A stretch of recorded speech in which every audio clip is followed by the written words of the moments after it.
Good afternoon. A man is fighting for his life in hospital following a house fire in Vaughn. It broke out shortly before 11 last night, and the Ontario Fire Marshal's office has been called in to investigate. CTV's Janice Golding has been following the story. She joins us live now with the latest. Janice. Hi, Michelle. Yes, a 68-year-old man is fighting for his life after a late-night fire here in Vaughn. Now, fire officials say that this occurred at around 10:45 p.m. That's when they were called to the scene here on Ellerby in the Kipling and Highway 7 area. When they arrived on scene, firefighters said they could see smoke and flames at the rear of the house. Crews commenced a rapid attack of the fire and began an aggressive search of the home looking for a person they'd been told was possibly unaccounted for. Firefighters say they encountered high heat and heavy smoke, but managed to find an adult male who was removed from the building with no vital signs. CPR was performed for over 20 minutes before the victim was transferred to hospital by York EMS in critical condition.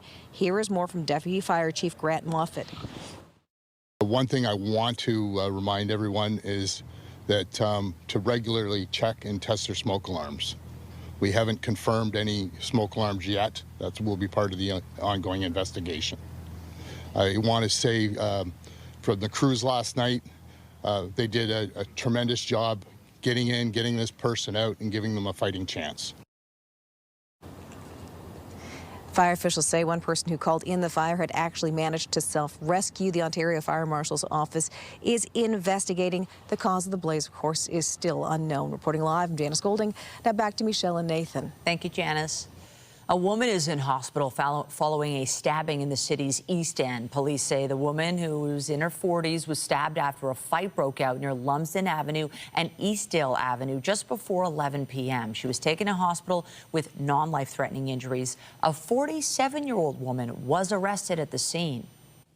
Shots were fired at a home in Scarborough. Police were called to the Scarborough Golf Club Road in Ellesmere around 2:45 in the morning for reports of shots being fired. When they arrived, they found evidence of gunfire and damage to a home in the area.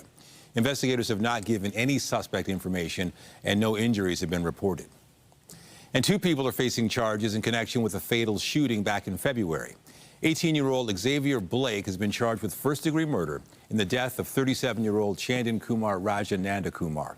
He was fatally shot February 7th. Meanwhile, 18-year-old Dyson Taylor has been charged with accessory after the fact to murder. 19-year-old Isaiah Badger was previously arrested and charged with first-degree murder in Nandakumar's death. A crash on the DVP snarled traffic for part of the morning rush. A vehicle colliding with a guardrail near Bayview Avenue, leading to the closure of all but one northbound lane. The area has since been reopened. Police have not provided any information on the condition of the driver of that vehicle or what might have led to the crash. Still to come, the latest on the hantavirus outbreak aboard a Dutch cruise ship. We'll have more on concerns about wider spread of the virus a little later in the newscast. The province announced a major investment in nuclear power. Ontario Energy Minister Stephen Lecce has announced a new deal for the Bruce C nuclear project, which will see the independent electricity system operator enter into a $300 million cost-sharing agreement. The money will support the proposed nuclear generating station, which is expected to power 4.8 million homes. It'll be Ontario's first large-scale nuclear project in more than 30 years, with work expected to be complete by 2030. The FIFA World Cup is set to arrive in the city next month, and preparations are in full swing ahead of the tournament. Today, FIFA executives and local officials gathered at the Toronto Region Board of Trade to discuss the ongoing work. CB24's Beatrice Vaisman has been following the meeting and joins us live with more details. Hey, Beatrice. Hey, Nathan, Michelle, can you feel the hype? 5 weeks from tomorrow, Toronto will host the first FIFA World Cup game here in our city. I'm standing just steps away from Toronto Stadium, where these games are going to be played. And some new survey data was provided as well by officials at that meeting at the Toronto Board of Trade. The stats, according to that survey, suggest that Canada is perceived to be the best host out of the 3 host countries. When it comes to cities that are hosting as well, Toronto At number 5, New York, Miami, Los Angeles, Mexico City, and then Toronto. And then some of the stats were shared as well about where some of these visitors are coming to our city to watch and take in the FIFA World Cup action. Firstly, it suggested that travelers to Toronto are going to be spending some 14 days here in our city. So certainly that's great news from for tourists and the economy here in our city as well. A lot of the visitors we're hearing are going to be coming to Toronto to see Panama take on its opponent here in the World Cup. So the vast majority of tourists coming from Panama, and a lot of them actually say, ticket holders already, say that they're looking at potentially buying even more tickets. One of the big questions is, how is our public transit system going to handle all of this? We heard today from officials from Metrolinx, from the TTC, who say they'll be drawing on some pretty big events to dictate kind of where they're gauging and suspecting the flow of commuters will be. Big events like the Taylor Swift concerts that happen in our city, like the Blue Jays World Series run, and like this weekend when Lionel Messi and his team are visiting Toronto FC here in our city. Here's a bit of what we heard from the press conference this meeting at the Toronto Region Board of Trade earlier today.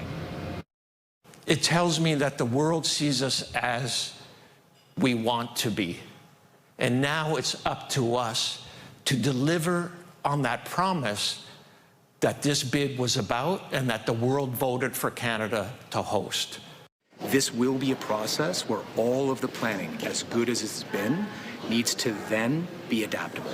When we go through match day number 1, or the first time we have a Jays game and a FIFA World Cup match at the same time, and what I feel particularly good about is the partnerships that we have and the conversations that we're having that allow us to be dynamic in that planning.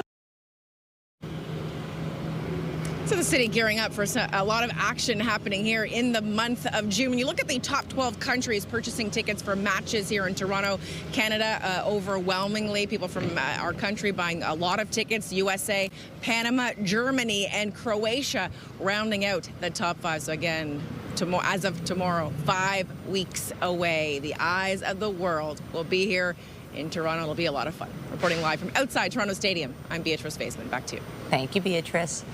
A note for drivers, there are going to be 2 major road closures in the city this weekend. The Don Valley Parkway will be shut down starting at 11 p.m. Friday for maintenance. It's scheduled to reopen in time for the morning drive on Monday. The DVP will be closed from the Gardner all the way to the 401. The Sporting Life 10K is also happening this weekend on Sunday.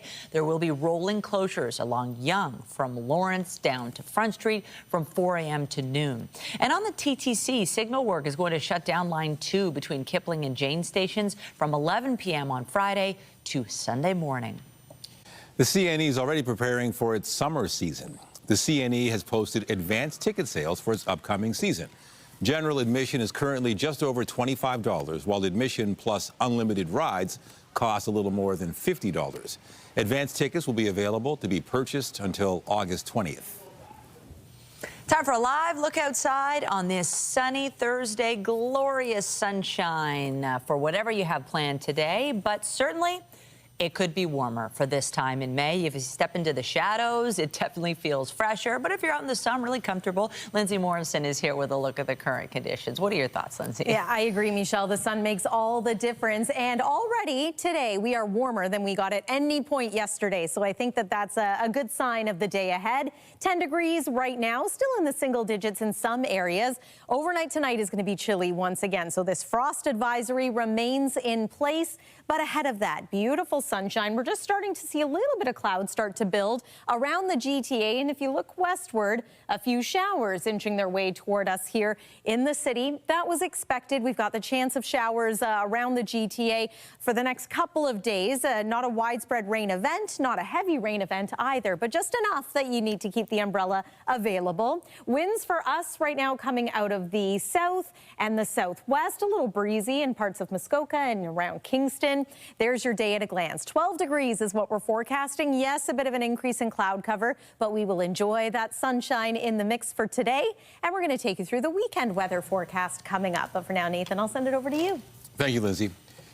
New research suggests the debate over separatism in Alberta is being fueled by a coordinated online campaign from outside Canada. CTV's Kathy Lee takes a closer look at the study. Canadian researchers suggest foreign actors, including Russia, are using artificial intelligence to amplify Alberta separatist content online. The messaging pushes themes of independence, Canada failing, and even the province joining the United States.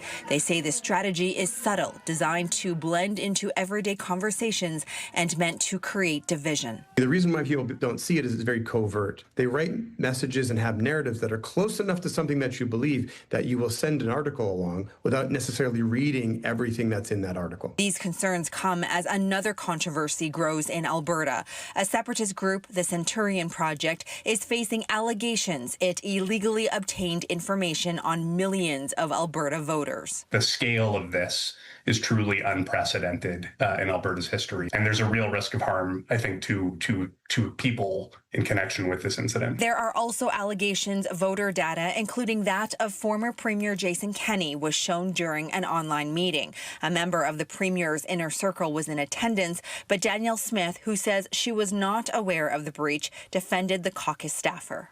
There was no way for him to know that this data was illegal. Political scientist Lori Williams says a public inquiry may be needed. The only way of finding what happened, making recommendations to change the legislation. Meanwhile, the separatist group Stay Free Alberta says it's gathered enough signatures to trigger a potential referendum this fall, with researchers warning that would make the Alberta separation debate an even bigger target for foreign interference. Kathy Lee, CTV News, Calgary. The ongoing trade war between Canada and the U.S. is having a major impact on the alcohol industry south of the border. The Distilled Spirits Council says it saw a 63% drop in exports to Canada last year. The group blames the bans on American liquor in most Canadian provinces. CTV's Judy Trin has been following this story. She joins us live now from Ottawa this afternoon. Judy, what else are we hearing from the Distilled Spirits Council? Well, Michelle, it's been a little more than a year since the alcohol ban in 8 out of 10 provinces. Only Alberta and Saskatchewan put U.S. alcohol back on their shelves. But what the U.S. Distilled Council is saying is that this has a significant economic impact. It's hurting them in terms of jobs. It's hurting them in an industry that was actually growing year over year until Donald Trump put in his tariffs, until Donald Trump initiated a trade war. Take a listen to what Chris Swanger has to say. He is the president of the U.S. Distilled Spirits Council. We've seen a reduction in jobs, and small craft distilleries in the United States are feeling that pressure. Some of them are starting to shut down, where they looked at the Canadian market as a huge opportunity. So, losing 63, 67% of your exports to a great market like Canada has been significant. And our industry is doing everything we can to lobby aggressively with the Trump administration. Now, about 1,000 jobs have been lost in the industry. The industry says in the U.S. that this could be the tip of the iceberg because the economic impact right now doesn't take into account the impact on farmers who provide the corn and the barley that goes in to these alcohol products. And Michelle, it's significant too because it's hurting Donald Trump in the red states. When we think about American liquor and spirits, we're thinking Kentucky bourbon or Texas whiskey or Tennessee whiskey. These are all Republican states, Michelle.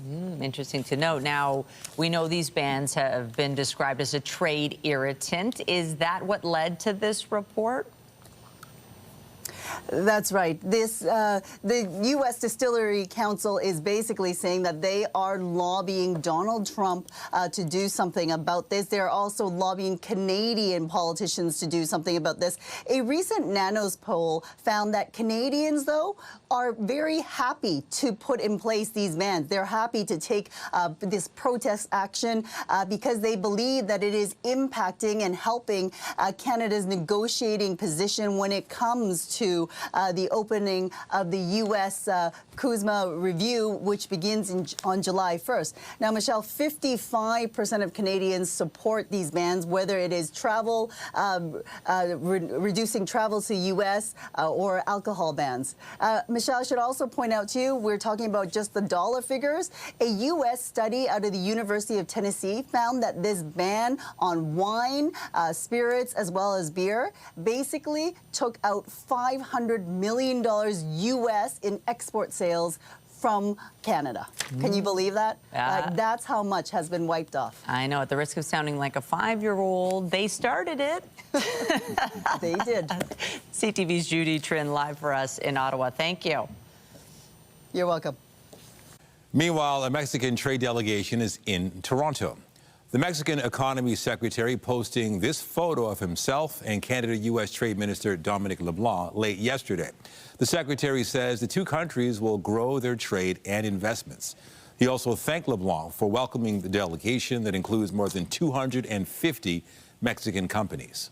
Canada's next Governor General will be sworn in June 8th. It was announced Tuesday. Louise Arbour will take over as the King's representative here in Canada. She is a retired Supreme Court justice and also previously served as the UN Human Rights Commissioner and Chief Prosecutor at The Hague. The swearing-in ceremony usually includes an address from the new Governor General highlighting the themes she will prioritize during her mandate. Arbour replaces Mary Simon, who became Canada's first Indigenous Vice-Regal in 2021. Turning to the war in the Middle East, Iran says it's reviewing the latest U.S. proposal aimed at ending the conflict. It comes as President Donald Trump is threatening a new wave of bombings unless a deal is reached, which includes the reopening of the Strait of Hormuz. They want to make a deal. We've had very good talks over the last 24 hours, and it's very possible that we'll make a deal. Yeah, please. Axios is reporting the White House believes it's near an agreement with Iran on a one-page memorandum on ending the war. The deal reportedly includes a moratorium on Iranian enrichment of uranium, lifting U.S. sanctions on Iranian funds, and opening the Strait of Hormuz to shipping. Iranian state television says Tehran has strongly rejected the proposals reported by Axios, but adds it's still examining the latest proposal.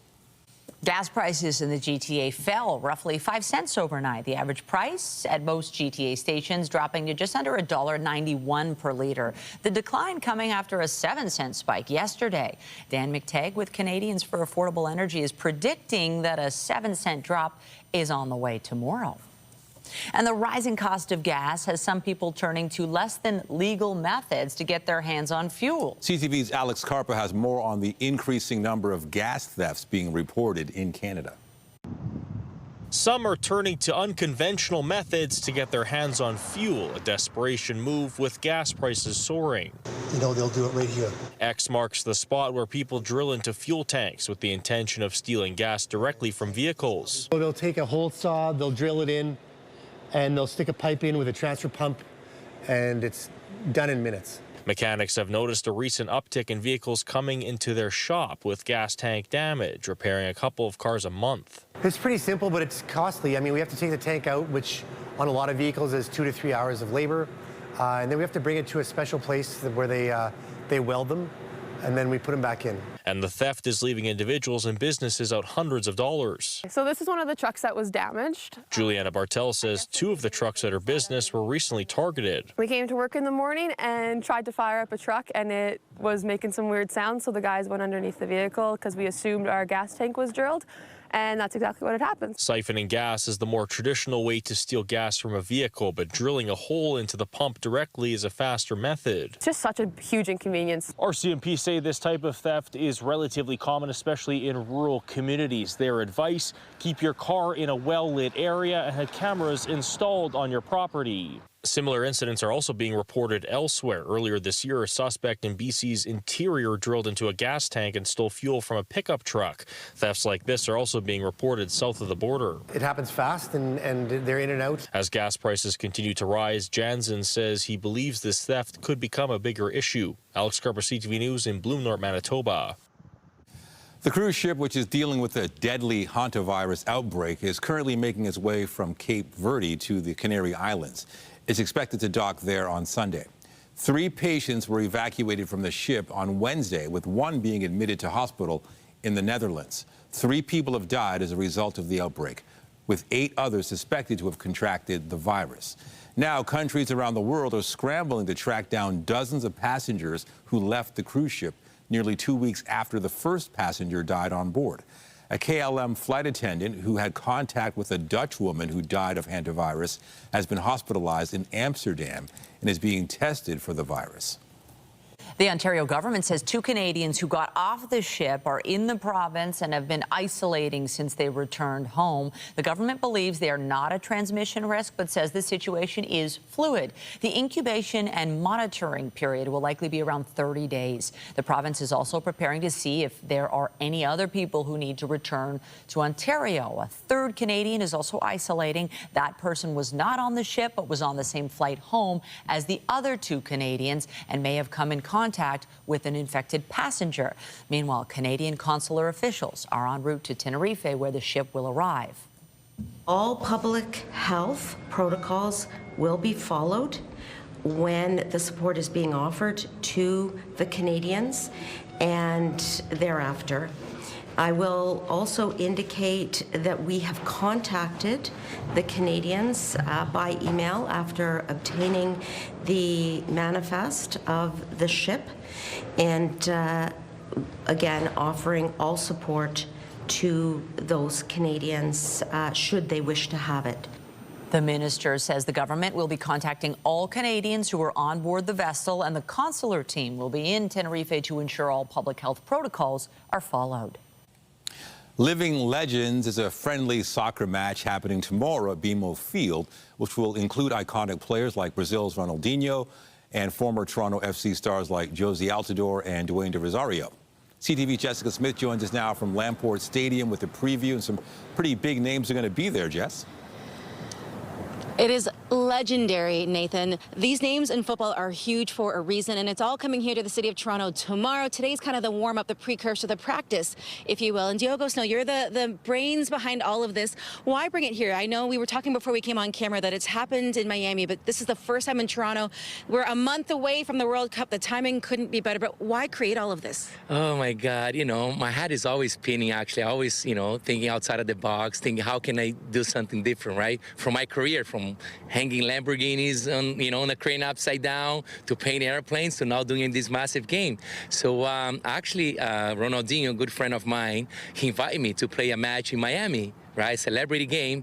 And it was so fun because while I was playing, everything I was thinking was like, how can I bring this to my city, to my people? And from there, you know, with his team, with my team, we start brainstorming. And now we're here 3 years after, you know, 1 month before the World Cup. We're excited. It is so great that we're having these legends in the game here. So how is the match going to work? Is it a friendly match? Is it for bragging rights? Is there a trophy involved? Listen, it's a friendly match, you would say, but players, when they're, you know, when they're on the field, they get it competitive, right? But listen, it's fun. We just want everybody to be able to enjoy, go there, have a good time, see all these legends playing, you know, people that they've never seen playing before on the field, and just have fun. That's it. It might be a trophy too. I mean, you never know. So you've also designed the soccer ball or the football, and you've also designed the jersey. Talk to me about the idea behind it, because the pink, there's a reason there. Yes, you know, I became famous for the hot pink color. You know, my art pieces, it's all based on the hot pink color. And yeah, so I'm treating this whole game as my art piece, right? Since like from designing the jersey, you know, designing the soccer ball. If you guys see all the cars now driving around in the city, it has my art on it. From the perfume, which Roma did a Ronaldinho exclusive perfume just for the match. So, you know, the whole stadium is going to be pink punk. So I'm just, you know, again, treating this as my art piece and let people actually feel the energy. It is so exciting, and I feel like it's the perfect time. Obviously, we're heading into what's going to be a busy time in the city of Toronto for the game. What are you most looking forward to tomorrow and then leading into the World Cup? Listen, tomorrow I just want people to come have fun, be able to see all these legends playing the game. You know, be ready because, you know, these guys, they never played here before. They're extremely excited. Ronaldinho just arrived too. Adriano's already in town. And, you know, they're super excited for tomorrow. First time playing Toronto. And that's it. Just, you know, get people to get their tickets because it's getting sold out. Well, come on out. We're going to have legends in the game, living legends, tomorrow at BMO Field, 7:15. We're going to send things back to the studio. I'm gonna maybe come out of soccer retirement here. Let's see. There we go. We'll send things back inside. Oh, yeah. Ooh. Skill. Oh, the back foot almost. There you go. Way to go, Jess. Now, as we look ahead to the next couple of days weather-wise, we know that soccer games here in Canada are played in all kinds of weather conditions, but so far in the month of May, we're sort of stuck in a little bit of a lull. We've got this deep trough, and with it, rounds of showers that just can't seem to escape. Here's the thing, into next week, starting to see signs of a bit of a pattern change, and that could happen just in time for the long weekend. But let's bring it back to this weekend. The next 3 days look like this, and I must say, there are signs of improvement when it comes to Sunday, Mother's Day. We'll talk all about it after this break here on CTV News at noon. Stay with us.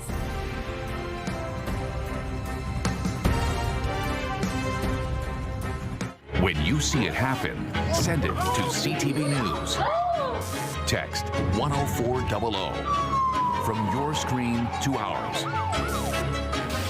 Text 10400.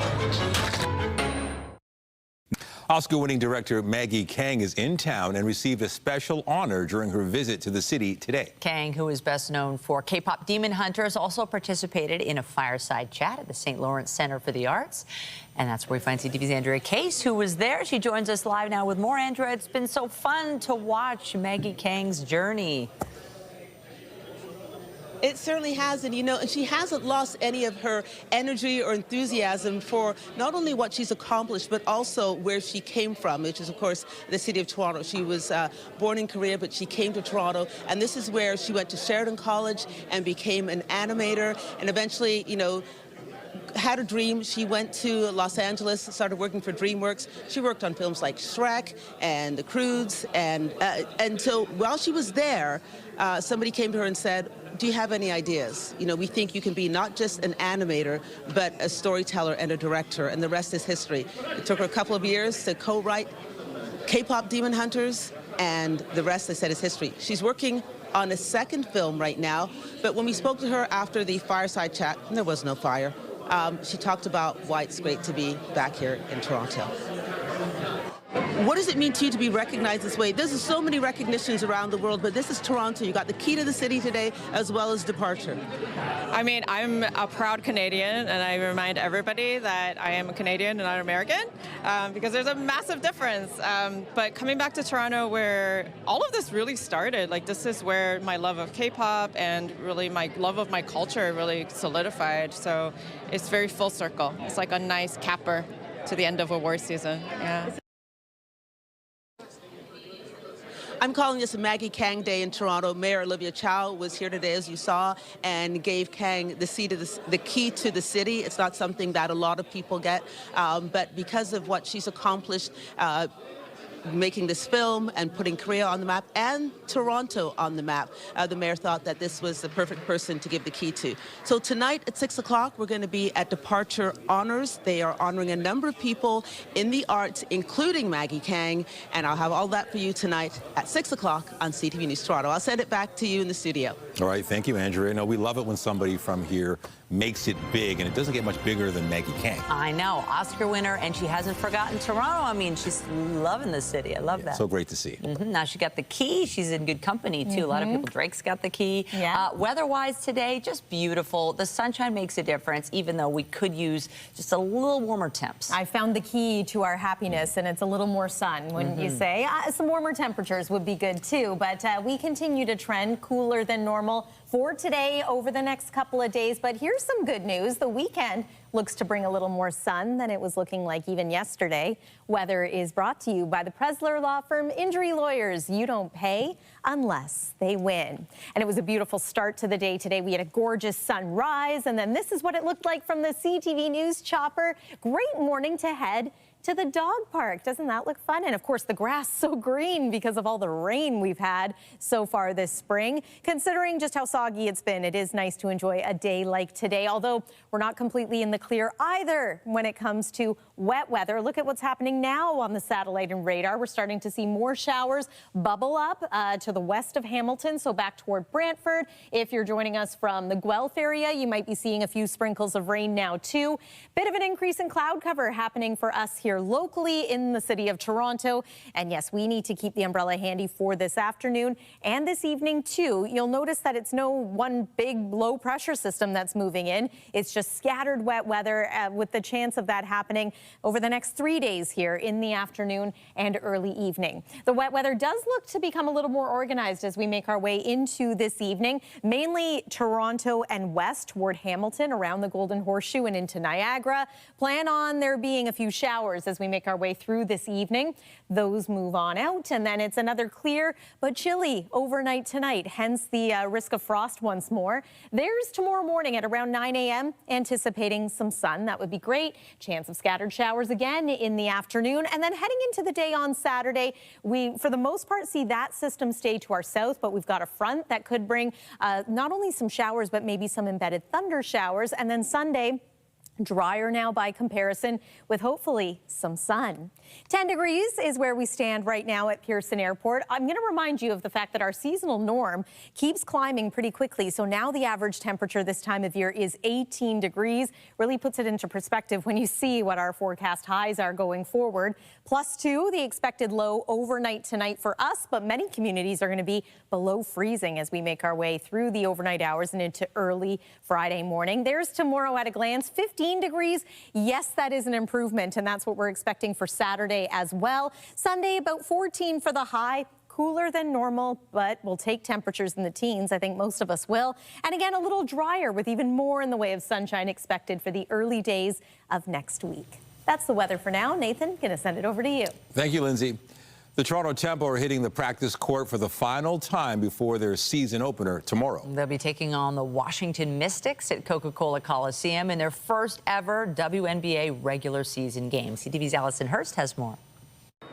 Lots of excitement ahead of this inaugural season for the Toronto Tempo. That season getting underway tomorrow with their first game. So today they're having their final practice ahead of the start of the season just at the Goldring Center here behind me. We are expecting to hear from some of the players later on this afternoon as they have that practice, and we'll bring you that later on. But first, there are some fun storylines certainly to be watching. Marina Mabre, who the star of the Toronto Tempo team, who signed a max contract back in April.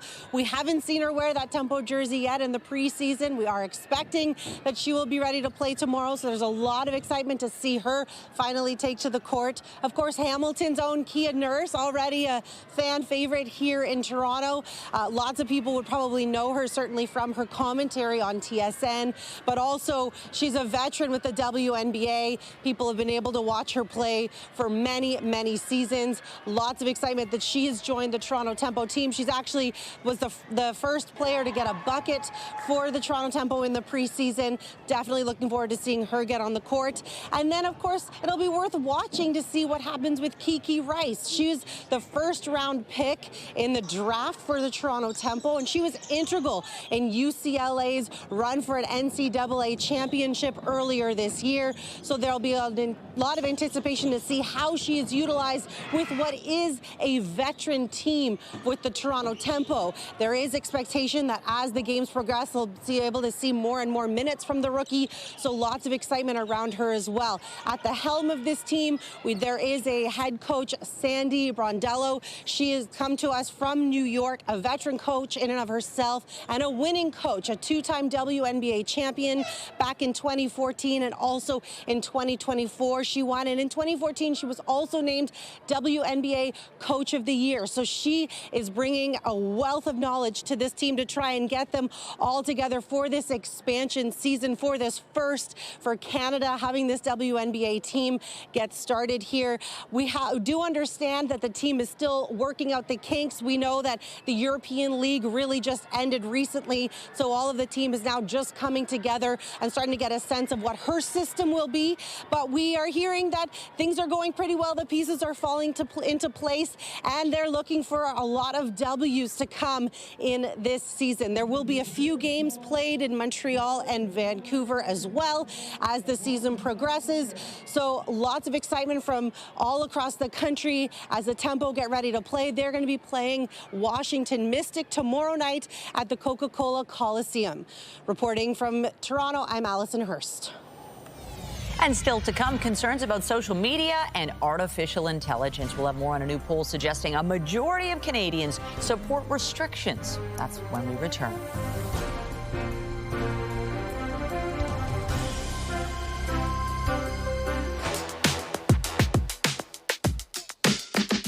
In Toronto, you can eat like a boss without breaking the bank. We're tracking down the city's tastiest, wallet-friendly venues, like this one, a family-owned Trinidadian restaurant. Let's check out what's on the menu.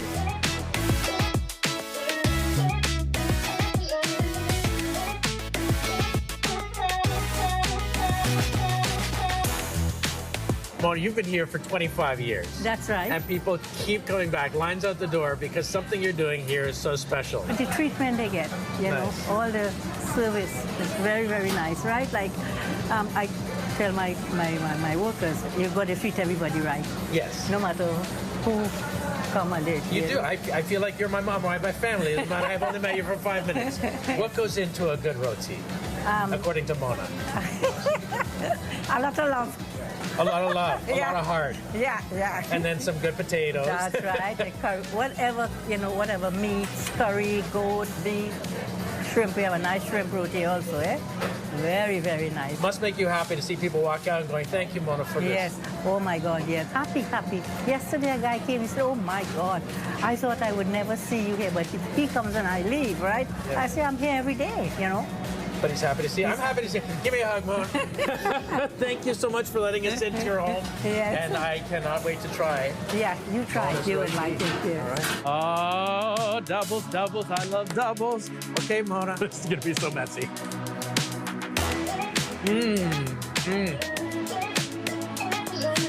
Thank you. He likes it. He likes it. I love it. I love it.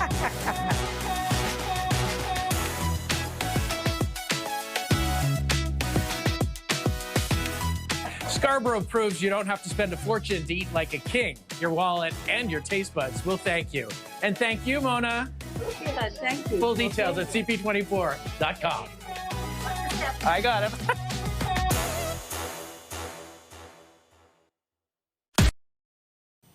New data indicates the path to home ownership is becoming increasingly out of reach for a specific group of Canadians. CTV's Abigail Beeman has more on who is struggling and the steps they're taking.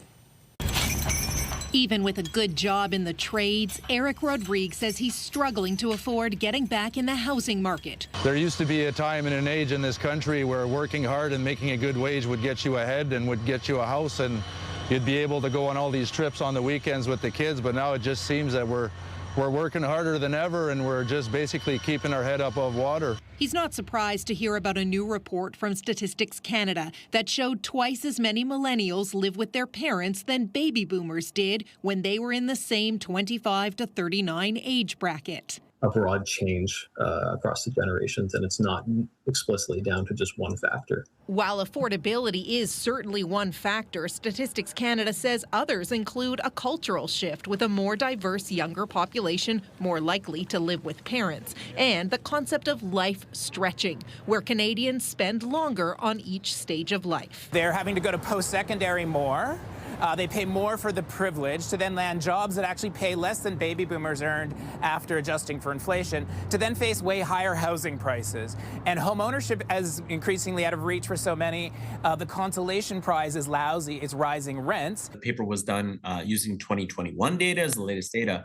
And since then, the affordability picture has worsened. Statistics Canada tells us they hope to provide more concrete information on affordability challenges in the housing market through future research. Meanwhile, the most recent data is currently being collected through the 2026 census. Abigail Beeman, CTV News, Ottawa. A new poll finds most Canadians want social media and AI chatbots banned for kids under the age of 16.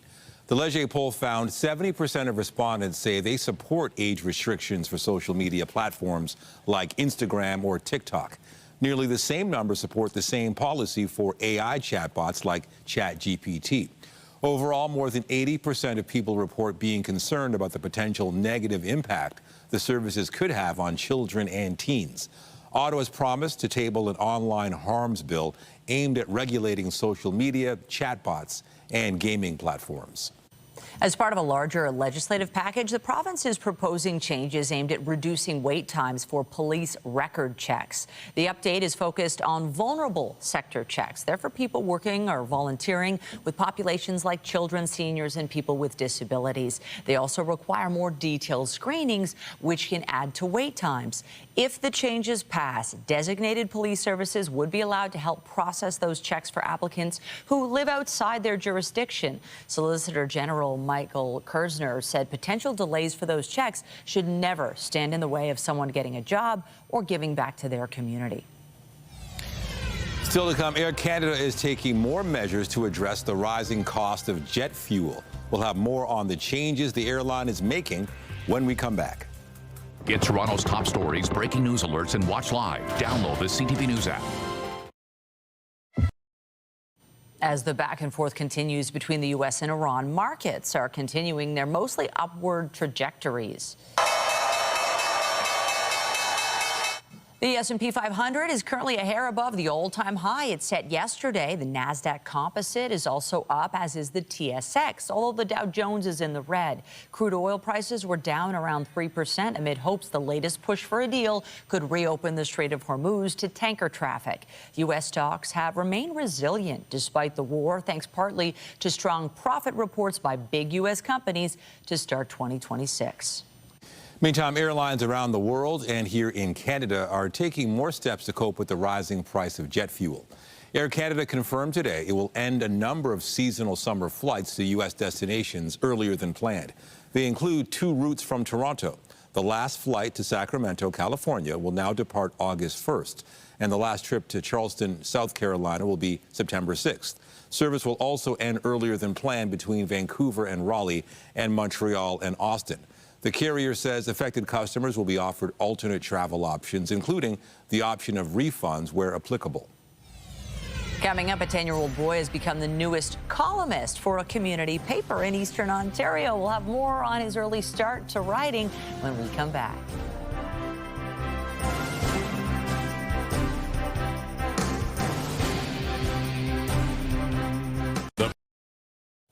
A community paper in a small town west of Ottawa has welcomed an eager new writer who happens to be 10 years old. He's the latest columnist for his local paper and says he wants to give people a kid's perspective on the world. CTV's Sean Varden has more.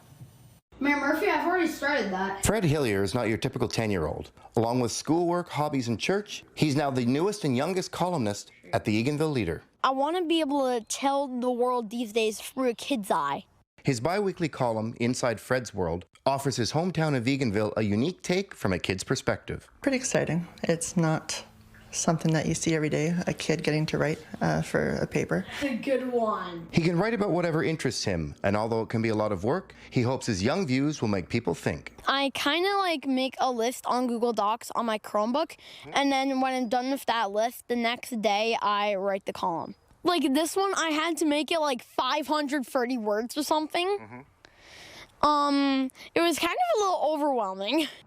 The Eganville Leader has been part of the Ottawa Valley for more than 120 years. When it was put up for sale in 2024, there were fears it would not survive. But when new owners were found, Fred knew he wanted to be part of it. When we introduced them in our April 22nd edition, people were actually excited to see someone that young with that kind of an interest. And I know that he's going to resonate well with our readers. One of my classmates, he's in the same grade as me. He said he read it on the first morning of the column, and he said it was really good. Fred's next column is about his family's piano, which has been passed down for 5 generations. Also on his list, interviewing the mayor, the fire chief, and letting people know what a special place they call home. I hope he sticks with it and that we're looking at a couple of years. I think he's got lots of stories to tell. And while he's currently the youngest, the Eganville Leader actually had a columnist who made it into the world record books for being the oldest news columnist in the world. 96-year-old Al Donahue just stepped away from his role. But from the oldest to the youngest, the Eganville Leader is a paper that brings generations together.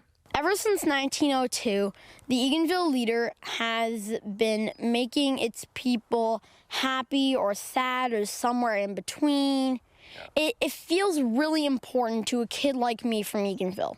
Sean Varden, CTV News. Very impressive, just 10 years old. We got to get Fred in here. We got to get him from the ground up because I see a career in journalism. He has access to the mayor. He'd be great. Very impressive. I love it. I wasn't writing that young. I was writing a little bit, but nobody was reading it. That's for sure. Good for him. I do want to mention the cloud cover has really started to thicken up outside in the GTA, and depending on where you're joining us from, there may be a few showers. So one more look at the satellite and radar. This is the case around areas like Georgetown, Burlington, and then on the other side of Toronto around Port Union and Pickering, a little bit of light rain happening at this time. That chance is with us for the afternoon and the early part of the evening, but we should have some sun peeking through again. Overnight low tonight is about +2. Risk of frost tomorrow. Daytime high may be a little warmer, and we will have sun to start, but those showers do creep in for the afternoon. Let's jump ahead to Sunday and Mother's Day. It's looking less rainy, less cloudy, hopefully some sunny breaks and a high of 14 degrees. One more look at your 7-day forecast as well shows brighter skies and warmer temperatures as we make our way into next week. I do see signs, Nathan and Michelle, of perhaps a further warm up once we move past this 7-day forecast. So just to give you a little bit of hope before the long weekend. All right, I'll take it. That's encouraging. Thank you, Lindsay. And that is it for CTV News at noon. Remember, you can get Toronto's breaking news all day long on CP24 and at ctvnewstoronto.ca. For Lindsay Morrison and all of us here, have a pleasant afternoon. I'm Michelle Dubé. And I'm Nathan Downer. Be sure to join us later for CTV News at 5 and 6.